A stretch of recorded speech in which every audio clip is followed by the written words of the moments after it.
And I've started to wonder, like, is it improving? Is it getting any better? So somebody posted this on Twitter just last week, and I was like, okay, I think this is really a sign that some people are getting cynical, right? The only quote was hashtag agile, hashtag transformation, right? This agile coach comes to help this guy with his wheelbarrow, and kind of he ends up with the same thing. I mean, there's still a lot of work to do.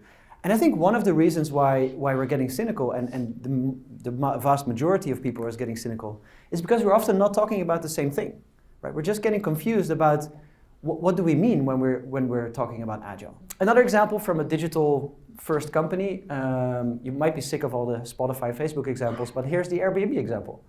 A while ago, I was visiting them in California at their headquarters, and I had the opportunity to talk to Mike Curtis, the VP of Engineering. And I just came back from Spotify, so I've done some research being there and worked there, so I was like super enthusiastic about how their culture functioned.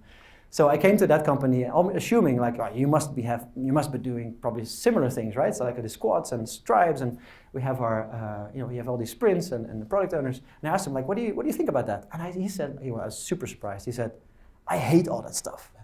Like I really totally utterly hate it. I hate agile. I'm like, what? Well, I was super confused. And then he started explaining what they did instead. And what I really enjoyed, he said, well, this sounds a lot like micromanagement to me. Right? All of those structures and processes are geared towards getting more predictability. And we don't need all the predictability, we need impact.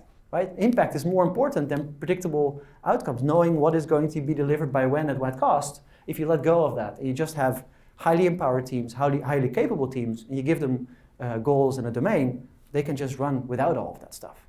That is what, to me, goes to the heart and the essence of what Agile was all about before all the frameworks and practices started emerging. What can you do? So if you feel yourself stuck in agile bureaucracy and facing some of the common anti-patterns that we showed in the beginning, what are some of the practical things you can start doing?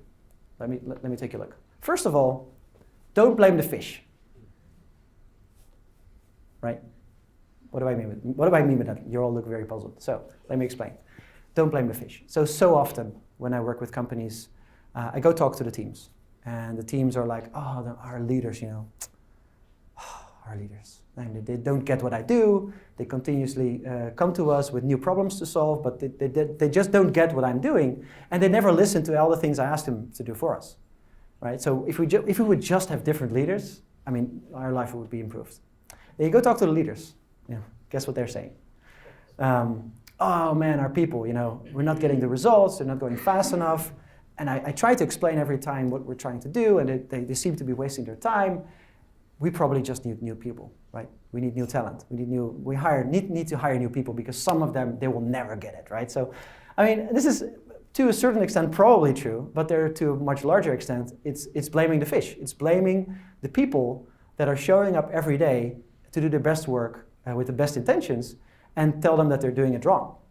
In our mind, and in our work at the Ready, we really believe we should focus on the aquarium instead, right? Focus on the environment, focus on the system, and change the behaviors in the system so that people show up and the right behavior emerges, right? So if you take a fish out of the aquarium and you train them, you give them a product owner certification, and they go back into the same fishbowl, well, guess what happens? They'll be forced to show the same behavior because that's how the system works. So start fixing the system. Another thing, this is not about fish, this is about cars. Visualize the waste. So maybe you've tried talking to your leaders, maybe you've tried everything out of the book and you're still not succeeding. Well, maybe you should just then change the conversation and make things more transparent. So a while ago, I was working with a group of agile teams in a financial institution, and every sprint they were energized to deliver, but every sprint they had to wait for another department, they had to wait for a go, they didn't have access to the systems that would apply them to deploy software. So they basically were wasting a lot of time just to get stuff out of the door.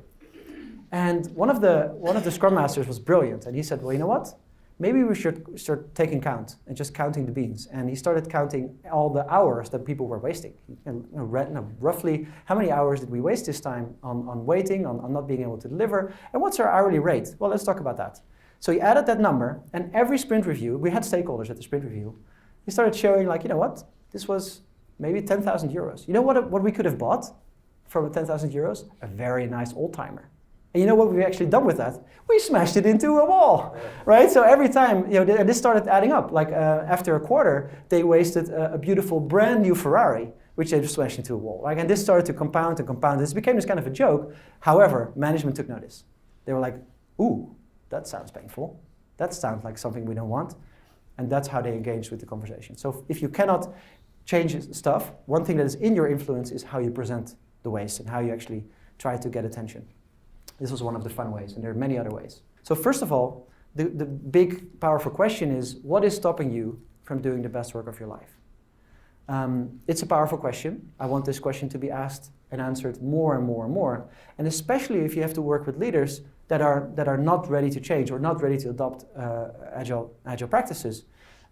Often the conversation is like, you should do a stand-up. Oh, sure, we do a stand-up. Like, or you should do a retrospective. Yeah, well, I don't know why, but let's try it. Instead, if you ask this question and maybe stand beside those leaders and say, hey, what is actually in your way? What do you lie awake at night about? What is the thing that you're really worried about? And then let's find solutions for that are aligned with more agile principles and practices. So start where the energy is. Start where it hurts, and start where the things are that people care about. A true agile organization, in my mind, needs to achieve two things. It needs to enable people to do the best work of their lives, and it needs to be capable of adapting to the business challenge. It has to be continuously morphing. It's never done. It has to change if it doesn't work. It has to be serving the purpose or the outcome that you want. Right? That's what we want to get with agile organizations. I want to leave you with this story. The high jump. Is any athletics people in the room?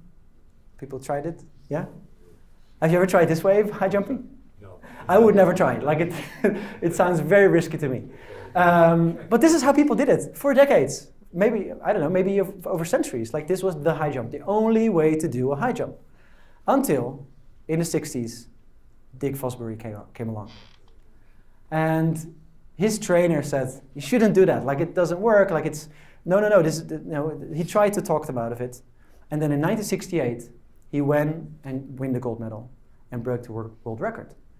And nobody ever achieved a world record in a different way than this. Like this is the new standard. Like this is how you do the high jump and get better results, right? Going backwards and landing on your back. And I think whenever I show this presentation, I get similar reactions. Like, yeah, it works for me. It works for that company, but it won't work for him. And it's the same with Dick Fosbury. Everybody, when they started seeing doing that, first of all responded, yeah, it works for Dick, but it doesn't work for us, right? He's a freak. There's something special about his autonomy. Like, yeah, I would never be able to do that. Like, what Dick is doing is just crazy. And given that that's a new standard, like, I think there's a similarity in our systems. Like, the only way to actually find out is to start jumping. And that's my encouragement. Start trying, start jumping, start changing, and get your way out of agile bureaucracy. Thank you very much.